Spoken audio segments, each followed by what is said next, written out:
નમસ્કાર, આપ જોઈ રહ્યા છો ગુજરાતની નંબર 1 ન્યૂઝ ચેનલ ન્યૂઝ 18 ગુજરાતીના ઇવનિંગ રિપોર્ટની સાથે હું છું લુબના ખાન। ડાંગમાં વાતાવરણમાં અચાનક પલટો આવ્યો છે। સાપુતારા ખાતે વાતાવરણમાં અચાનક પલટો જોવા મળ્યો। બપોર બાદ વાદળછાયા વાતાવરણ વચ્ચે વરસાદી માહોલ જામ્યો હતો તો વરસાદ વરસતા વાતાવરણમાં ઠંડક પ્રસરી હતી। બપોર બાદ વરસાદી ઝાપટા જોવા મળ્યા હતા। અચાનક વાતાવરણમાં પલટો આવતા લોકોએ ગરમીથી રાહતનો શ્વાસ લીધો। સાપુતારામાં હાલ વરસાદી માહોલ જામ્યો છે, જે પ્રવાસીઓ અહીં ફરવા માટે આવ્યા છે તેઓમાં આનંદની લાગણી પ્રસરી છે। તો બપોર બાદ અચાનક વરસાદી ઝાપટા પડ્યા હતા, જે બાદ લોકોએ રાહતનો શ્વાસ લીધો। અચાનક વાતાવરણમાં ઠંડક પ્રસરી ગઈ। તો ગુજરાતમાં ફરી 8 અને 9 જૂને વરસાદ પડી શકે છે। 8 અને 9 જૂને રાજ્યના ઘણા ભાગોમાં થઈ શકે છે વરસાદ। 8મીએ 6 જિલ્લામાં જ્યારે 9મીએ 12 જિલ્લામાં વરસાદની આગાહી કરવામાં આવી છે। અમદાવાદમાં 2 દિવસ વાદળછાયું વાતાવરણ રહેશે। डे 2, डे 3, डे 4 और डे 5 वो ड्राई वेदर प्रिवेल करेगा। उसके बाद डे 6 और डे 7 में आइसोलेटेड प्लेसेस पे लाइट रेन होने का पूर्वानुमान दिया गया है। और जहाँ पे आइसोलेटेड प्लेसेस पे लाइट रेन होगी वो डिस्ट्रिक्ट हैं गुजरात रीजन के वलसाड़, नवसारी, डांग, तापी, नर्मदा, छोटा उदयपुर, दमन, दादरा नगर हवेली और सौराष्ट्र रीजन के गिर सोमनाथ और दीव हैं, जहाँ पे आइसोलेटेड प्लेसेस पे लाइट रेन होने का पूर्वानुमान दिया गया है। और डे 7 की बात करेंगे, जहाँ पे आइसोलेटेड प्लेसेस पे लाइट रेन होने का पूर्वानुमान दिया गया है वो डिस्ट्रिक्ट है वलसाड़, नवसारी, डांग, तापी, नर्मदा, छोटा उदयपुर, दमन, दादरा नगर हवेली और पंचमहल और दाहोद। और सौराष्ट्र रीजन की बात करेंगे, जहाँ पे आइसोलेटेड प्लेसेस पे लाइट रेन होने का पूर्वानुमान दिया गया है डे 7 को, वो डिस्ट्रिक्ट है गिर सोमनाथ, जूनागढ़, अमरेली और भावनगर। तो राज्यમાં ગરમીમાં આંશિક ઘટાડો જોવા મળી રહ્યો છે। ગાંધીનગરમાં 41.5 ડિગ્રી તાપમાન નોંધાયું છે તો સુરેન્દ્રનગર જિલ્લામાં નોંધાયું છે સૌથી વધુ તાપમાન। 43 ડિગ્રી તાપમાન સાથે સુરેન્દ્રનગર રાજ્યનું સૌથી ગરમ શહેર રહ્યું। आने वाले 5 दिनों के लिए मैक्सिमम टेम्परेचर 9 लाख चेंज में रहेगा। और मैक्सिमम टेम्परेचर रियलाइज की बात करेंगे अहमदाबाद और गांधीनगर के लिए, तो अहमदाबाद का मैक्सिमम टेम्परेचर 42 डिग्री सेल्सियस और गांधीनगर का 41.5 degree Celsius maximum temperature record हुआ है। और फोरकास्ट की बात करेंगे मैक्सिमम टेम्परेचर की, तो अहमदाबाद और गांधीनगर के लिए 43 और गांधीनगर के लिए 42 डिग्री सेल्सियस मैक्सिमम टेम्परेचर का पूर्वानुमान दिया गया है। તો દરિયાથી દૂર જ રહેજો। દરિયાકાંઠે તેજ પવન ફૂંકાવાની આગાહી છે। દ્વારકા જિલ્લામાં માછીમારોને દરિયો ન ખેડવા સૂચન। 31 જુલાઈ સુધી માછીમારી પર પ્રતિબંધ લગાવવામાં આવ્યો છે। દરિયામાં તમામ માછીમારોને બંદર પરત ફરવા સૂચના આપવામાં આવી છે। તો પરત આવનારા તમામ બોટોને નોંધ ફરજિયાત ઓનલાઈન ટોકન એપ્લિકેશનમાં કરવી પડશે નોંધ। આદેશનો ભંગ કરનારા સામે કાર્યવાહી પણ કરવામાં આવશે તંત્ર દ્વારા। તો હાલની સિઝનમાં દરિયો તોફાની બનતા તંત્રના નિર્દેશ છે। કચ્છના માંડવી બીચ પર નહાવા પર પ્રતિબંધ મુકાયો છે। ભારે પવન ફૂંકાવાની આગાહીને પગલે આ નિર્ણય લેવામાં આવ્યો છે। 7 જૂન સુધી દરિયા કિનારે પ્રતિબંધ મૂકવામાં આવ્યો। તો મામલતદારે મનાઈ ફરમાવતા સાઇન બોર્ડ લગાવવા સૂચન કર્યા। તો નવસારી જિલ્લાના 2 બીચ પર તકેદારી વધારાઈ છે, જેમાં બીચ દાંડી અને ઉમરાટ દરિયા કિનારો સહેલાણીઓ માટે બંધ કરાયો છે। વાતાવરણની અસર દાંડી દરિયા કિનારે પણ જોવા મળી હતી। દરિયામાં કરંટ પણ જોવા મળ્યા। समाचार में आगळ बात करिए अमदावादनी। अमदावादમાં રોગચાળાનો આતંક। સાદા મલેરિયાના 49 કેસ, ડેન્ગ્યુના 64 કેસ, ઝાડા ઉલટીના 1935 કેસ, તો કમળાના 198 કેસ, ટાઇફોઇડના 565 કેસ સામે આવ્યા છે। તો કોલેરાના 32 કેસ સામે આવ્યા। હાલમાં મે માસ દરમિયાન ઝાડા ઉલટીના 1935 કેસીસ, જોન્ડિસના 198 કેસીસ, टाइफॉइडना 565 केसीस और कोलेराना 32 केस रिपोर्ट थयेला छे। छेल्ला अठवाडियाथी आ वॉटरबोर्न केसीसमां क्रमशः घटाडो जोवा मळी पड़ेल छे। जे पण केसीस रिपोर्ट थया छे कोई एक जग्याएथी एक विस्तारमांथी रिपोर्ट थया होय तेवुं जणातुं नथी। तो लोकसभाना परिणाम पहला ज दूधना भावमां वधारो जोवा मळ्यो छे। जनताना माथे वधु एक मोंघवारीनो मार। अमूलना दूधमां प्रति लीटर 2 रूपियानो वधारो। આજથી જ નવો ભાવ લાગુ થયો છે।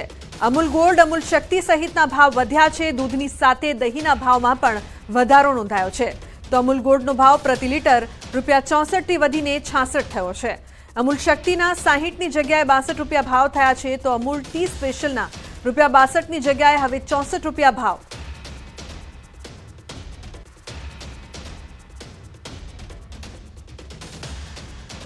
તો કોંગ્રેસ પ્રવક્તા મનીષ દોશીનું નિવેદન દૂધ ટોલ ટેક્સમાં ભાવ વધારાને લઈને ભડક્યા. ભાવ વધારાને લઈને ભાજપ પર કર્યા પ્રહાર, મત લેવાનો કાર્યક્રમ પૂર્ણ, મોંઘવારીનો માર શરૂ. દૂધના ભાવ વધારાથી સામાન્ય માણસને મોટી અસર થશે. આનાથી મોટું વિશ્વાસઘાત કોઈ ન હોઈ શકે. સામાન્ય લોકોને જીવવું વધુ મુશ્કેલ થઈ જશે. ચૂંટણી પૂરી થઈ, મતદાતાઓ સાથેનો મત લેવાનો કાર્યક્રમ પૂરો થયા પછી ભાજપા સરકારે ફરી એક વખત તેમની મોંઘવારીના માર આપવાની નીતિને અખત્યા કરી છે. જે રીતે દૂધની અંદર ભાવ વધારો ઝીકવામાં આવ્યો છે, સામાન્ય માણસને રોજબરોજ નાનામાં નાનો ગરીબમાં ગરીબ માણસને પણ દૂધ એની જરૂરિયાત છે, ત્યારે દૂધમાં 2 રૂપિયાથી લઈને 3 રૂપિયાનો વધારો. તો ગીર સોમનાથ જામવાડા નજીક જમજીર ધોધમાં સેલ્ફી લેતા ધોધમાં ખાબકેલો યુવકનો મૃતદેહ મળી આવ્યો. સ્થાનિક તરવૈયા અને વેરાવળ ફાયર વિભાગ દ્વારા 3 કલાકની જહેમત બાદ યુવકનો મૃતદેહ મળી આવ્યો છે. કોડીનાર મામલતદાર અને ગીર ગઢડા મામલતદાર સહિત કોડીનાર ફાયર અને વેરાવળ ફાયર વિભાગ પહોંચ્યું હતું.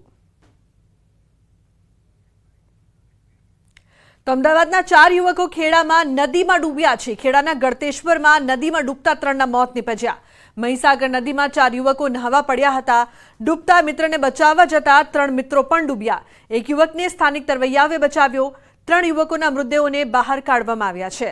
અમદાવાદના 9 યુવકો ગળતેશ્વરમાં આવ્યા હતા. અમદાવાદના સુનિલ કુશવાહ, હિતેશ ચાવડા નામના 2 યુવકોની ઓળખ થઈ છે, જ્યારે ત્રીજા મૃતદેહની ઓળખ હજુ પણ બાકી.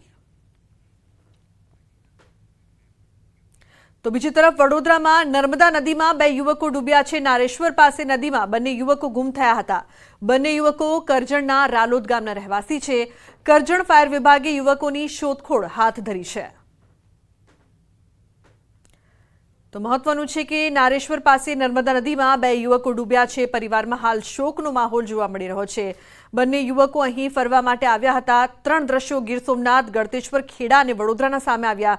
નદીમાં ડૂબવાથી અલગ અલગ જે ઘટનાઓ સામે આવી છે તેમાં એક તરફ 1 યુવકનું મોત થયું છે, બીજી તરફ 3 લોકોના ગળતેશ્વરમાં મોત નીપજ્યા છે. બીજી તરફ વડોદરામાં પણ 2 યુવકો નર્મદા નદીમાં નહાવા ગયા હતા, જ્યાં ડૂબી જતા તેમનું મોત થયું. તો બીજી તરફ ગીર સોમનાથમાં યુવક ધોધમાં પડતા તેનું મૃત્યુ નીપજ્યું છે. નદીમાં ડૂબવાથી અલગ અલગ ઘટનાઓ જે સામે આવી છે તેમાં યુવાન લોકોના મૃત્યુની ઘટના સામે આવી છે, જેમાં પરિવારમાં શોકનો માહોલ જોવા મળી રહ્યો છે.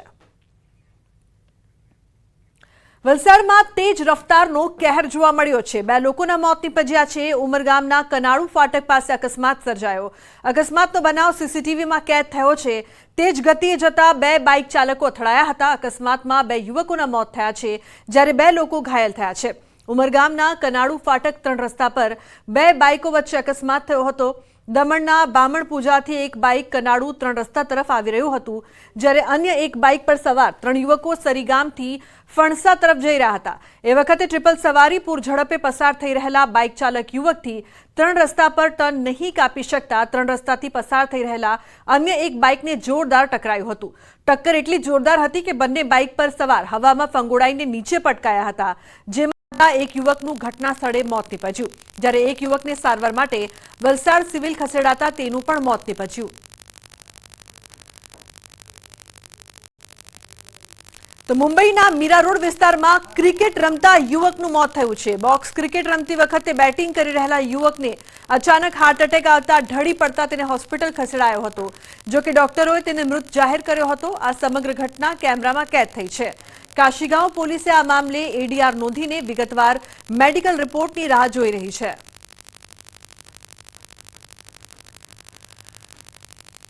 તો પ્રેમ લગ્ન કરનાર યુવક યુવતીને તાલિબાની સજા. જાહેરમાં યુવક યુવતીને માર મારવાનો બનાવ. રાજકોટના મોબિયા ગામમાં જાહેરમાં માર માર્યો. ભોગ બનનાર યુવકનો દાવો, યુવતીના પરિવારજનોએ જાહેરમાં માર માર્યો હતો. આરોપીઓએ ભેગા મળીને જાહેરમાં યુવક યુવતીને લોખંડની પાઇપ, દોરડા ઉપરાઉપરી ઝાપટ મારી હતી. ઈજા થતા ઘાયલ યુવકને હોસ્પિટલમાં સારવાર હેઠળ ખસેડવામાં આવ્યા છે. યુવકનો આક્ષેપ છે કે તેમણે 4 મહિના પહેલા પ્રેમ લગ્ન કર્યા હતા અને તેઓ રસ્તા પરથી જઈ રહ્યા હતા ત્યારે યુવતીના પરિવારજનોએ જાહેરમાં માર મારીને બંનેને અજ્ઞાત સ્થળે લઈ ગયા, જે બાદ યુવતીનું અપહરણ કરીને લઈ જવાઈ હતી. અમે રામોદથી મારા બેનની ઘરેથી અમે મોવિયામાં મારા બા પાસે મળવા જતા હતા. અમે 2 મહિના પહેલા પ્રેમ લગ્ન કરેલા હતા છોકરીના મા બાપ. એના કાકા ને એના મા બાપ કાકા નહીં હતા, તમને મારી નાખશું. મને રસ્તામાં પછી ઉતારી દીધો અને મારા ઘરવાળીને લઈને વયા ગયા છે. ક્યાં લઈને વયા ગયા એને મારી નાખવાની ધમકી દીધી. તો ખેડામાં પ્રેમ પ્રકરણમાં મહિલાની હત્યા, પ્રેમીએ પરિણીત પ્રેમિકાનું ગળું દબાવીને હત્યા કરી. માતરના હાડેવા ગામમાં પરિણીત મહિલાની હત્યા કરી દેવામાં આવી. સાથે જવાની ના પાડતા યુવકે મહિલાની હત્યા કરી દીધી. તો લિંબાસી પોલીસે ઘટના સ્થળે પહોંચી હત્યા કરનાર આરોપીની અટકાયત કરી છે.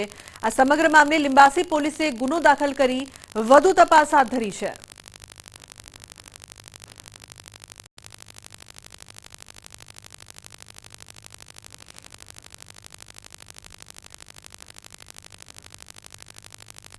અમદાવાદમાં ઝડપાયેલા ડ્રગ્સ કાંડમાં મોટો ખુલાસો થયો છે. બંને ગેંગ એક જ હોવાનું પોલીસ તપાસમાં સામે આવ્યું છે.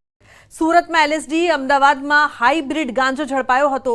બંને કેસમાં સુરતનું એક જ એડ્રેસ સામે આવ્યું. સુરતની કૃષ્ણકુંજ સોસાયટીનું ડિલિવરી એડ્રેસ સામે આવ્યું છે. સુરત એસઓજી અને અમદાવાદ ક્રાઇમ બ્રાન્ચે સાથે મળીને તપાસ કરી છે. બંનેમાં ડ્રગ્સ મંગાવનારના નામ અલગ અલગ સામે આવ્યા.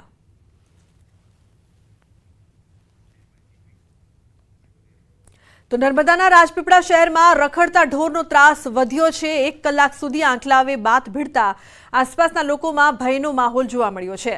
રાજપીપળાના કાછિયાવાડ વિસ્તારમાં 2 આંખલા વચ્ચે યુદ્ધ જોવા મળ્યું. સ્થાનિકોએ પોતાના વાહનો બચાવવા દોડધામ મચાવી હતી. રખડતા પશુઓના ત્રાસને ઓછો કરવામાં પાલિકા સત્તાધીશો નિષ્ફળ નીવડ્યા છે.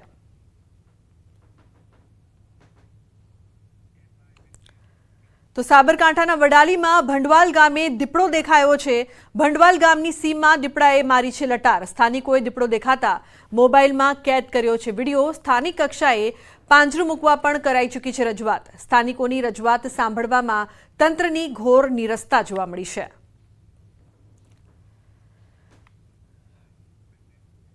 તો સુરત લોકસભા બેઠક પર ભાજપ ઉમેદવારની બિનહરીફ જીતને 3 મતદારોએ હાઈકોર્ટમાં પડકારી છે. કોંગ્રેસના ઉમેદવાર નિલેશ કુંભાણીની ઉમેદવારી ફોર્મ રદ કરવાના નિર્ણયને પણ પડકારવામાં આવ્યો છે. સુરત લોકસભા મતક્ષેત્રના 3 મતદારોએ હાઈકોર્ટમાં ઇલેક્શન પિટિશન દાખલ કરી છે. લોક પ્રતિનિધિત્વ ધારાની જોગવાઈઓ હેઠળ ઇલેક્શન પિટિશન દાખલ કરાઈ છે. આગામી દિવસોમાં થશે વધુ સુનાવણી.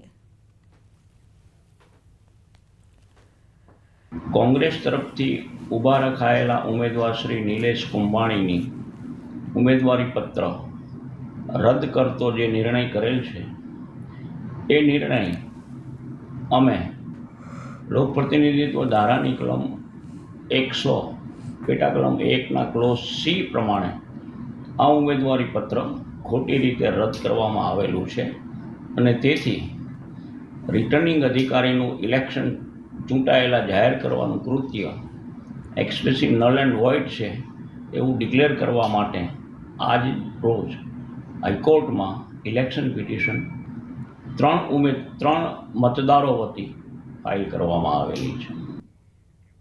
તો અમરેલીમાં લોકસભા બેઠકની મતગણતરીને તમામ તૈયારીઓ પૂર્ણ કરી દેવાઈ છે.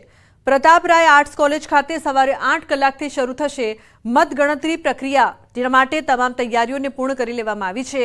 સીસીટીવીથી સજ્જ અને મતગણતરી સેન્ટર પર પોલીસનો ચુસ્ત બંદોબસ્ત ગોઠવાશે. ટોટલ 7 મતગણતરી વિભાગ છે. 7 મત વિભાગમાં દરેક કાઉન્ટિંગ હોલ છે. દરેક હોલમાં 14 ટેબલ છે. આ ઉપરાંત દરેક હોલમાં પોસ્ટલ બેલેટ માટે અલગથી ખંડ ઊભો કરવામાં આવ્યો છે. મતગણતરી સહિતની કામગીરી માટે 350 જેટલો સ્ટાફ છે. ટોટલ 7 મત વિભાગ છે અમરેલીમાં. 7 મત વિભાગમાં અલગ કાઉન્ટિંગ હોલ છે. દરેક કાઉન્ટિંગ હોલમાં 14 ટેબલ્સ છે. એ ઉપરાંત પોસ્ટલ બેલેટ માટે અલગથી મતગણતરીનું હોલ ઊભું કરવામાં આવ્યું છે. એ હોલમાં પોસ્ટલ બેલેટની કાઉન્ટિંગ માટે 12 ટેબલ્સ છે. આમ ઈવીએમની કાઉન્ટિંગ અને પોસ્ટલ બેલેટની કાઉન્ટિંગ સાથે સીધે સંકળાયેલો સ્ટાફ જે 350 જેટલા